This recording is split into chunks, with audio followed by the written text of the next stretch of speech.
पाते। आज उस मार्ग पर दुनिया के 56 देश चल रहे हैं और सभी देश सुख समृद्धि के मार्ग पर हैं। तो बुद्ध ने ये जाना कि ये धन, वैभव, यश, नाच गाना, सुख सुविधा, मांस, मदिरा और जो तमाम तरह की लोकाचार की वस्तुएं हैं, अंत में निरर्थक, एक बार कब्र में जाके सब चीज़ों को सो जाना है। तो बुद्ध ने इस चीज़ को जाना कि अंत में क्या जाना है, अंत में हमारे अच्छे कर्म, सुख, शांति और हम जो परमार्थ के कल्याण के लिए कर रहे हैं वही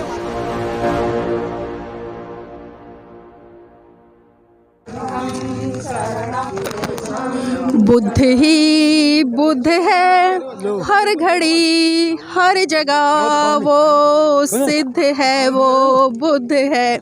जी हाँ, ये पंक्तियाँ मैंने इसलिए गुनगुनाई है क्योंकि भारत की धरती से लोग हजारों की संख्या में नेपाल की उस पावन धरती जो कि लुम्बिनी है, जहाँ पर कि सिद्धार्थ ने जन्म लिया था, और यहाँ पर जन्म लेने के कारण साथ एक बहुत बड़ी विशेषता है क्योंकि नेपाल पूरे विश्व में मात्र एक ऐसा देश है जो आज तक किसी का भी गुलाम नहीं रहा। अगर मैं अमेरिका की बात करूं, ऑस्ट्रेलिया की बात करूं, किसी भी देश की बात करूं, सारे देश किसी ना किसी के अधीन रहे हैं, लेकिन नेपाल मात्र इकलौता ऐसा देश है जो आज तक किसी का भी गुलाम नहीं रहा। सर कहाँ से हैं? मैं दिल्ली से।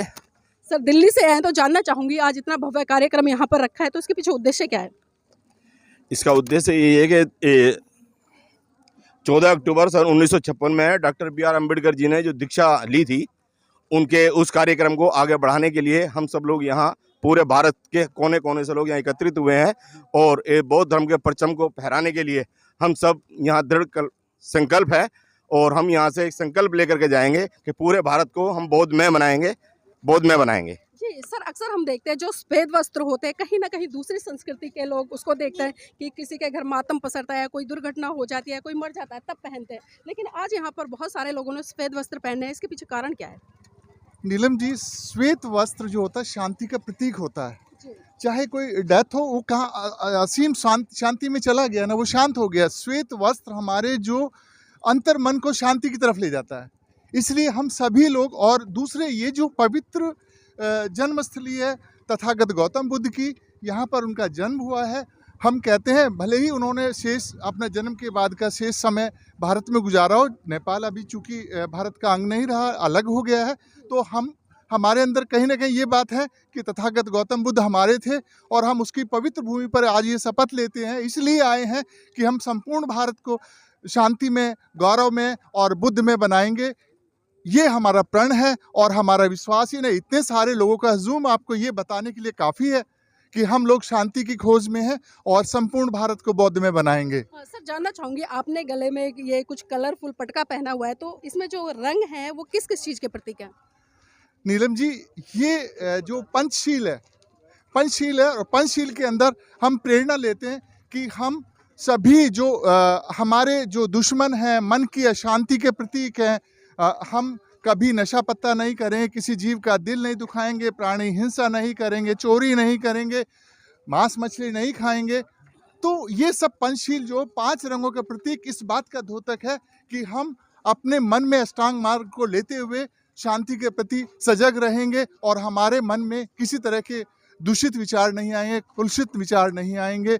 हम शांत रहेंगे और विश्व को शांति का पाठ पढ़ाने के लिए अग्रसर रहेंगे। जी बहुत बहुत धन्यवाद सर। तो सर मैं देखती हूँ जिस तरह से हम बातचीत भी करते हैं या अन्य धर्म के लोग एक आरोप प्रत्यारोप लगाते हैं कि जो बुद्ध के अनुयायी कहीं ना कहीं वो मांस का सेवन करते हैं, इस बात में कितनी सच्चाई है?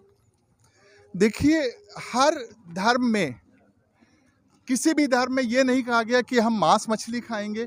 कोई भी धर्म, हर धर्म इसका विरोध करता है और हमारे यहाँ भी इसका पूर्णतः विरोध है। लेकिन कहीं ना कहीं ये बात रही है कि हम जो खाने की वस्तुएं हैं उसका निरादर भी नहीं करेंगे। भगवान बुद्ध के यहाँ भी देखा गया कि आनंद जी एक बार भिक्षा मांगने गए और जिसके वो पता नहीं था उनके घर में क्या पका है, लेकिन जब उनके घर में मांस बना था और उन्होंने उसके भिक्षा पात्र में डाल दिया तो उन्होंने उसका भी अनादरण नहीं किया और उसको उतने ही प्रेम के साथ ग्रहण किया, क्योंकि अन्न और खाद्य वस्तुओं का निरादर करना भी बहुत बड़ी हमारे अंदर कहीं ना कहीं गलती है। जी बिल्कुल, देखिए बिल्कुल स्पष्ट एक 2 बातें यहाँ पर निकल कर आई हैं। जिस तरह से सर ने जो पटका डाला है, एक तो उसका यहाँ पर बहुत अच्छे तरीके से विश्लेषण किया है कि जो ये 5 सील है जो महाकारुणिक तथागत बुद्ध ने पूरे विश्व के लिए दिए, जिसमें कि 5 सीलों को ग्रहण करने की जो बात कही है वो सील मैं थोड़ा बाद में चर्चा करूँगी आपके साथ में, क्योंकि समय का अभाव भी। और प्रतीक, वो ये प्रतीक है उन 5 बातों के, अगर उन 5 बातों को किसी भी धर्म का व्यक्ति मनोसात करता है तो उसका कल्याण पूरे तरीके से होगा और चहुमुखी तरीके से होगा। और जिस तरह से हमने बात करी सर से कि जो बहुत सारे लोग हैं मांस को लेकर आरोप प्रत्यारोप लगाते हैं कि जो बुद्ध के अनुयायी है पहले ही सील में कहते हैं कि पाणाति पाता वेरमणि सिक्खा पदंग समाध्यामि, कि मैं किसी भी तरह की जीव हत्या नहीं करूंगा, लेकिन जब बात आती है तो कहीं ना कहीं मांस का सेवन करते नजर आते हैं। तो किस तरह का दोहरा मापदंड है, लेकिन सर ने बिल्कुल स्पष्ट कर दिया है। और भी लोग हैं यहाँ पर, उनसे भी जुड़ने का प्रयास करेंगे। आपका नाम क्या है? योगेश कुशवाहा, कहाँ से आए हैं? सतना, मध्य प्रदेश। योगेश, जानना चाहूंगी आप युवा भी हैं, युवाओं के लिए जो धम्म की भूमिका है कितनी महत्वपूर्ण है? युवाओं के लिए धम्म की बहुत महत्वपूर्ण होगी, क्योंकि आज जिस प्रकार से देश का युवा भटका हुआ है, अगर वो बुद्ध के दिखाए हुए मार्ग पर चले, पंचशील और त्रिशरण का पालन करे, उनके अष्टांगिक मार्ग का पालन करे, तो युवा देश के विकास में एक महत्वपूर्ण भूमिका निभा सकता है। साथ ही उसका व्यक्तिगत जीवन भी सुखमय और शांति में हो सकता है। जी, जानना चाहूंगी आप जैसे कितने लोग आए हैं और यहाँ से जो चीज़ें सीख कर जाएंगे, कितने बड़े स्तर पर प्रचार व प्रसार करेंगे? हम जैसे कई युवा इस अभियान में आए हैं और राष्ट्रीय मौद्ध महासभा का 15वां राष्ट्रीय अधिवेशन है, इसमें कई युवा साथी आए हैं और हम जो यहाँ प्रशिक्षण चल रहा है, हमारा जो अधिवेशन है, बातचीत चल रही है, मानवता की बात चल रही है, लोकहित और कल्याण की बात चल रही है, बुद्ध के मार्गों की बात चल रही है, अष्टांगिक मार्ग, पंचशील, त्रिशरण और सभ्य सत्ता, ये सारी चीज़ें हम अपने क्षेत्र में ले जाकर और अपने जितने हमारे साथी युवा साथी जो इस अभियान में आज नहीं पहुंच पाए हैं, उन तक हम सारी बातें शेयर करेंगे और सभी युवाओं को राष्ट्रीय बौद्ध महासभा की इस अभियान से जोड़ने का प्रयास करेंगे। बुद्ध के मानवतावादी विचारों को सभी युवाओं साथियों तक फैलाने का प्रयास करेंगे हम। अक्सर हम देखते हैं कि खासकर जो आज की युवा पीढ़ी है, कहीं ना कहीं हम देखते हैं कि जब बुद्ध की विचारधारा की बात आती है तो वो ये कहते नजर आते हैं कि जो बुद्ध का धम्म है वो नीरसता भरा है, वहाँ पर नाच गाना नहीं है, हर्षोल्लास नहीं है। तो इसको किस तरीके से कैसे सोचते हैं?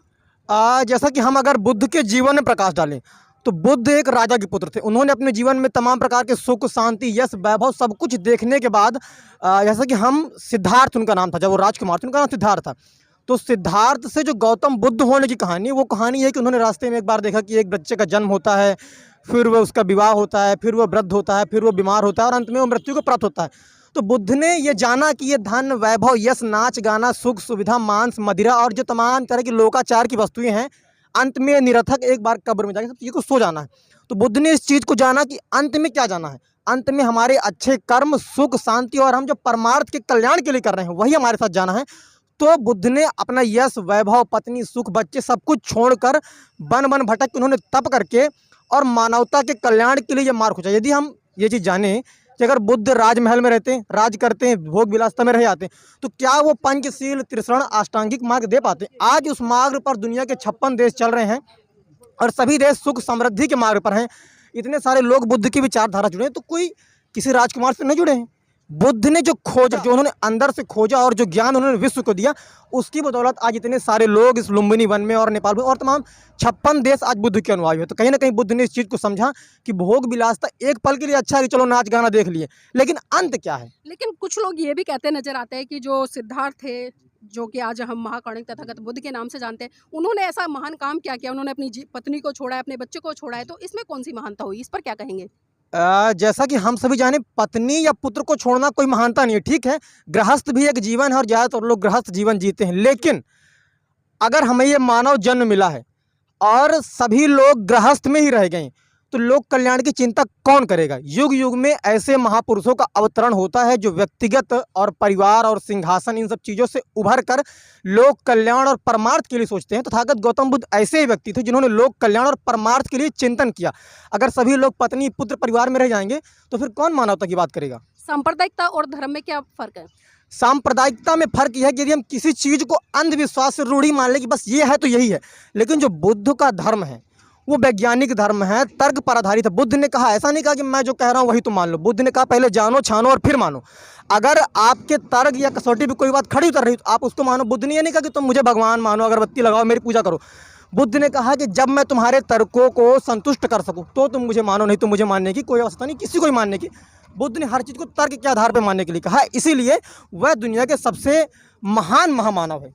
जी, तो देखिए बिल्कुल ख़ासकर युवाओं के लिए बहुत बड़ा संदेश दिया है, क्योंकि आजकल जो युवा है वो भौतिकवाद की चकाचौंध में फँस कर कहीं न कहीं जो उसका जीवन है, जो जीवन मानव कल्याण के लिए होना चाहिए, अपने विकास के लिए होना चाहिए, अपने देश के विकास के लिए होना चाहिए, उस जीवन को कहीं न कहीं वो निराधार करके दूसरी चीज़ों में लगाने का काम करता है।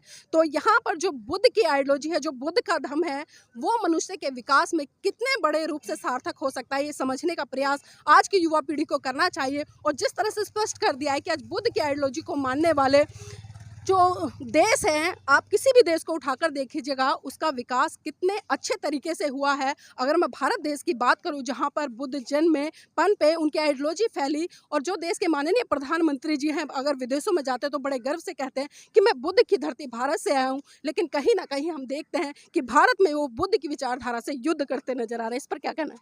बिल्कुल, जैसा कि अभी बात चल रही थी घर परिवार को छोड़ने की, तो देखिए प्रधानमंत्री जी ने भी अपनी पत्नी को त्याग किया, उन्होंने भी छोड़ा ना। कि जो हमारे देश की वर्तमान राजनीतिक परिस्थितियां हैं, इस परिस्थिति में लोग बुद्ध की फोटो, बाबा साहब की फोटो और प्रतिमाएं तो लगाना चाह रहे हैं, लेकिन उनकी विचारधारा से कोई भी उनकी विचारधारा को कोई भी स्पष्ट रूप से नहीं कहना चाह रहा। जैसे कि प्रधानमंत्री जी हैं, दुनिया में जाते हैं तो कहते हैं हम बुद्ध के देश से आए हैं, लेकिन अपने ही देश में पाखंड, झूठ, आडंबर, इन सभी चीज़ों में लगे रहते हैं। कभी भी वो मानवता और बुद्ध के सिद्धांत की बात नहीं करते।